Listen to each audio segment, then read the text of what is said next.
It's me again. Yeah, that's right. Despite all the recent controversy surrounding my videos and my dangerous ideas, I'm still here making them. You can't stop me.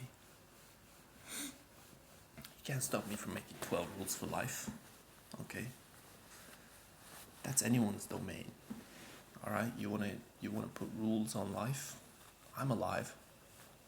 Alright? I'm alive. I have the competency. I have competency. I'm competent. Okay? I'm competent within my field of coaching. I'm a life coach, visionary, mentor. So last time we were talking about rule number 3, keep on hustling. And that was some productive discussion, I think. I think we engaged with that topic in a satisfactory way. And now we're going to move on to rule number 4. What's rule number 4? Rule number 4 is everything comes to an end. Absolutely everything has to end sometime. And this is an important thing to remember because when you're introduced to things, it's easy to think of them as images. Alright? It's easy if you're kind of like a Wittgensteinian autistic person, which is essentially the model for the model employee of the month, then you come to think of things as one thing. They're one thing. A chair. Here's an example of a chair. Okay, I don't know if you can see that. Yeah, so that's a chair.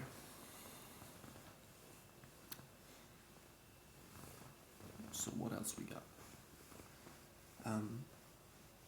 Now, everything comes to an end. That's rule number 4, which means that every object, in fact, is not defined by its mere outline, because outline is something that is very abstract and cannot really be seen in real life. Okay? Outline is an idea that springs out of a cartoon understanding of the world, that every object that we see as distinct is somehow outlined, but you cannot see the line. Okay, you can't see the marker line between the chair and the wall. Alright, it's a mystery of vision why we perceive depth and distinctness at all. I told you this was going to get mystical. And so the way we understand things is really through its life cycle. Okay? Now it's hard to explain that through the things that we are surrounded by in a consumer economy because they're based upon the worldview that things are merely their outlines. And so I could look at a bunch of objects and the outline prism of analysis would really be sufficient. So, a person could live their life not really engaging with this question at all, if they're lucky, if everything is set up perfectly around them.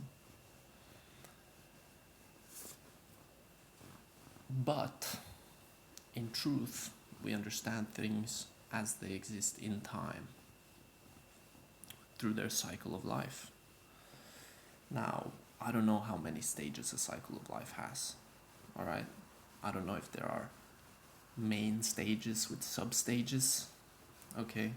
For some reason, it's intuitive to say that it has at least 3 stages. An infantile stage, characterized by newness, freshness. A grown stage, characterized by immanence. This is the one that is most favored by people who want to ignore time as a dimension of perceiving things. They tend to view things simply only as their grown stage. And then you had the third stage of old age, of fading from view, of entropy. Everything that is ever manufactured will eventually turn into dust. And the third stage is the seeing of that slowly unfold. And then you might say that the fourth stage is to see the thing as a pile of dust, to see the thing made up purely of its atoms, of its compartments. And so you can see how the life cycle of anything really mirrors the cycle of seasons, of spring, summer, autumn, and winter.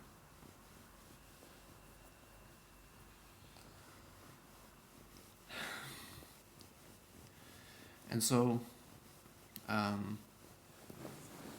if you look at a thing, it's not really that pertinent to anyone to describe what a chair is.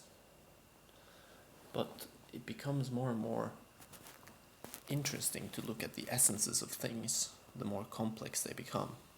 And the most complex is the human being. The human.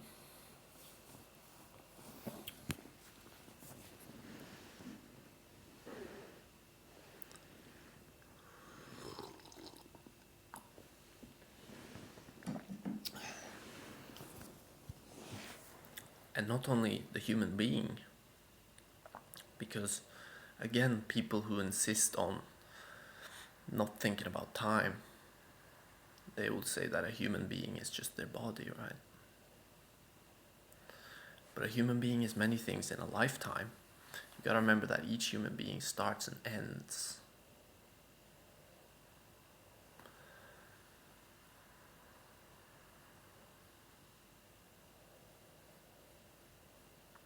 And in many ways, the rise and fall of the body in physical plane of existence, subject to the forces of entropy, is a thing that has many material ways of manifesting itself. A person could be manifest in a room without even being present. You could see that person's things are left around. And if you know that person well, you could even deduce from the way that those things are placed. You can deduce things about the state of mind of that person. Maybe right before you entered the room, maybe you just arrived at the room after the person has left. And you can analyze through the clues of the environment what the other person was getting up to in that room before you got in. You might see some crumpled up pieces of paper on the floor, and you might think he's in there working on his poetry, or he's in there jerking off, having a series of wanks, having some me time. And this is in reality how the human eye sees the world. It sees the world as a detective thrown into the middle of things and seeing them rise and fall in a kind of endless graphic. As long as your eyes are open, as long as you're in the waking state, you can still see this. And the mystery of sleep is, of course, that it takes something out of us to be seeing. You see for 12 hours straight, you go, I need a break, you go to sleep. You see for 24 hours straight, it's excruciating.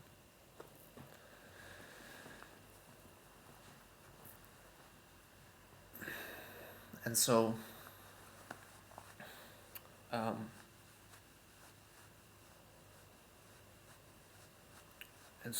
so we're all really more like detectives. And what characterizes the detective in the TV show? He always communicates in a tentative way. Okay? Now this links into the previous topics because, like we were discussing,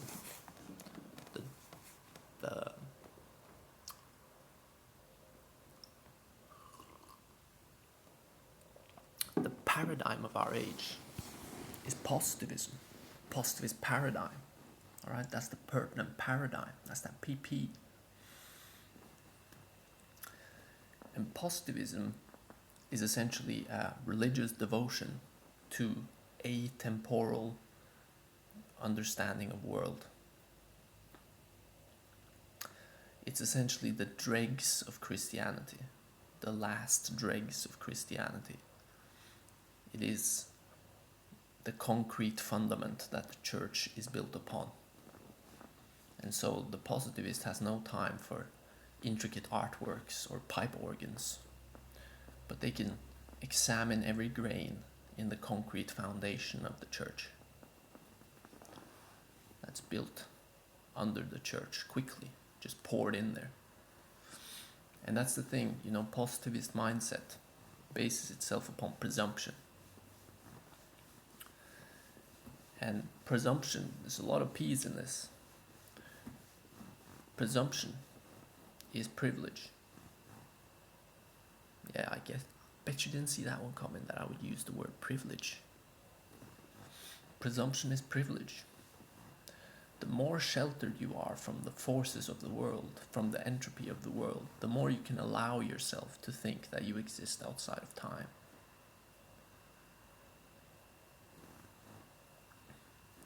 To presumptively assume the essence of things based on static images is a luxury that you can afford yourself. Maybe from being carefully educated from birth, having your mind calibrated to become a tool of technical production.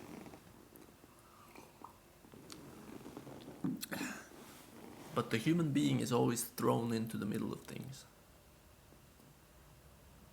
It's the one thing that we don't like to admit, is that, our life cycle spans from your father getting the idea of fucking your mother to your descendants discussing mythical stories about your life, drawing into question even whether or not you existed, but still remembering your name, or perhaps calling you by a different name which posterity has deemed more fitting. And so really, a human being is a fantastical thing and an enormously varied thing. And this is obvious if you view them through the lens of time. But what you see positivists try to do is to try to accommodate for this variance, but at the same time maintain their vehement denial of time as essential to being.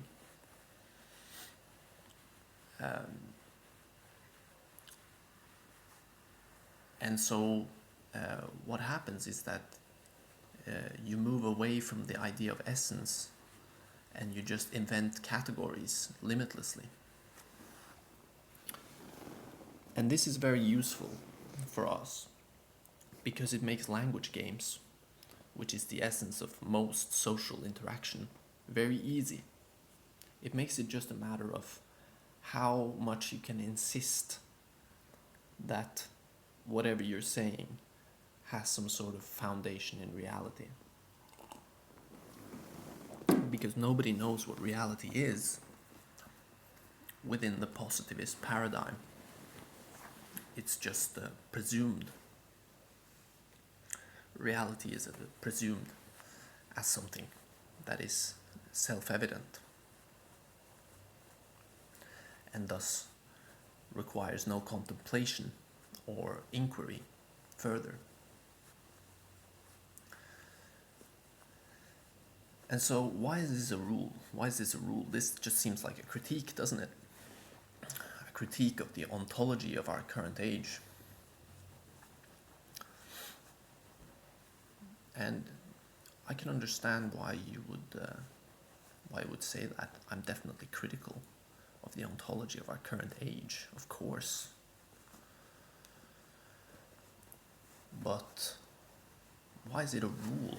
You know, this is self-improvement.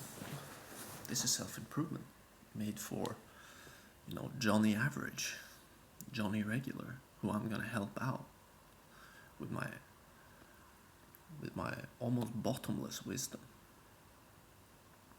with my infinitely expanding fractal of thoughts, ideas, impulses, emotions, forces, nature. It's because if you just remember that things are not their outline but their life cycle, then you immediately become a lot smarter than most people, because you've avoided being tricked into the positivist paradigm.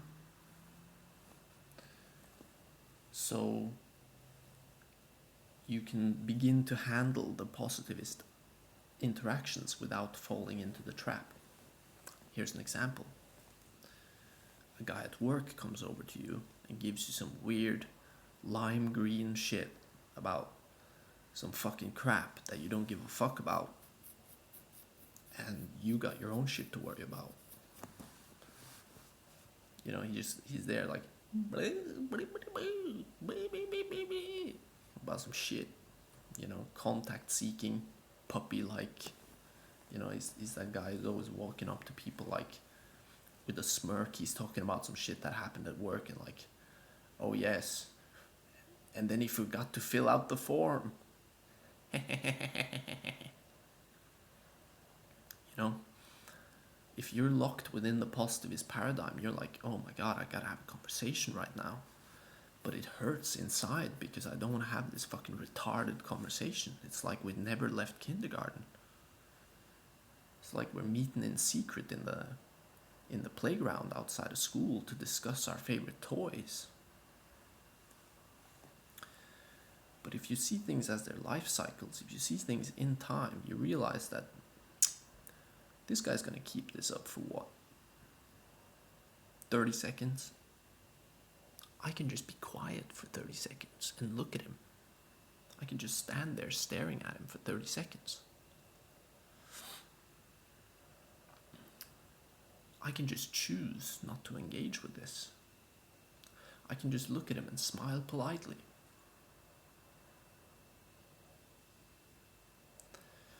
And then turn away. You know, make a cup of coffee.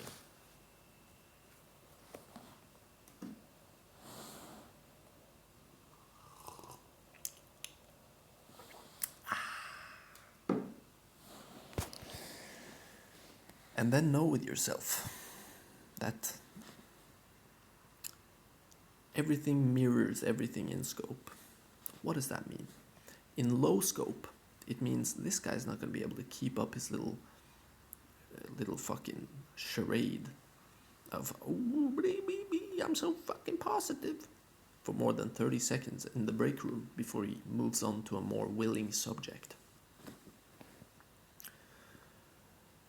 But then you scale it up, like, how long is he going to keep this up every day, going to the break room, doing this shit? You know, 30 seconds, that's like 3 weeks of that shit. After 3 weeks, you see the same fucking guy come in, big bags under his eyes.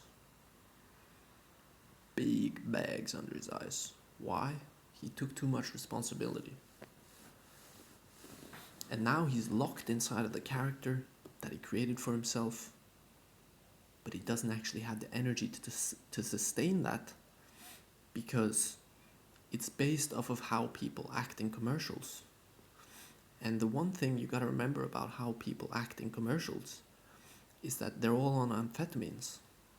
They're all pinging their fucking heads out on amphetamines, which means that you as a human being, unless you want to be addicted to amphetamines, gotta take it down a notch and realize that your energy is a precious thing and you cannot just shoot it at everyone, because there is a question of time here. There's a question of time. And And that's rule number 4. Everything comes to an end. Alright?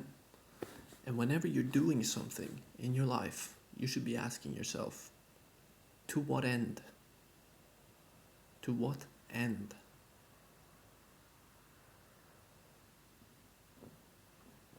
Is this a dead end? Am I seeking a dead end?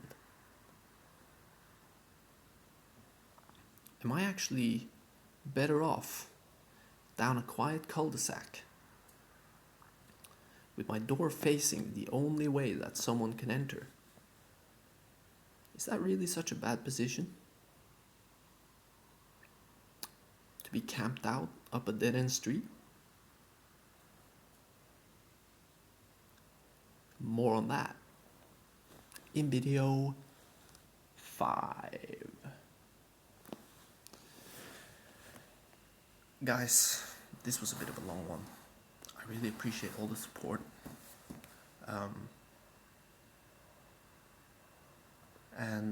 Yeah, subscribe, hit the like, leave a comment. I want to see vibrant discussion in the comment section about whether or not female orgasms are actually real. And I want to see really long comments, really stretching themselves out of themselves to create complex philosophical arguments relating to this topic. I want to see 3 paragraphs and shit. Okay, I want to see a burning insistence to ground the ontology of the female orgasm, and I want to see primarily men doing it in the comments. So that's it from me. Thank you so much for watching. Really appreciate it.